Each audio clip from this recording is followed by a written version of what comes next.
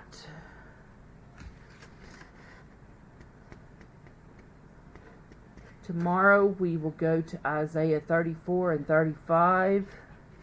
It looks like.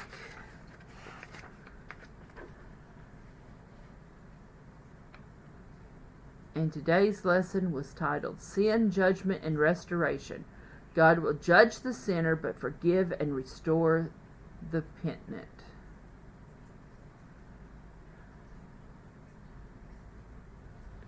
Alright. So, that is what I have for you guys today. I hope everybody has a wonderfully blessed day and enjoys the weather out there today, because Oklahoma is supposed to be pretty nice today. One of the higher temps so far this week will be happening today. It'll be in the 50s. So, with that, I am going to bid you guys all good night, goodbye until tomorrow, and I will see everybody tomorrow. My name is Athena. This is Athena's Bible Study, and I'm coming to you from my home in Peggs, Oklahoma. See you guys next time. Bye-bye.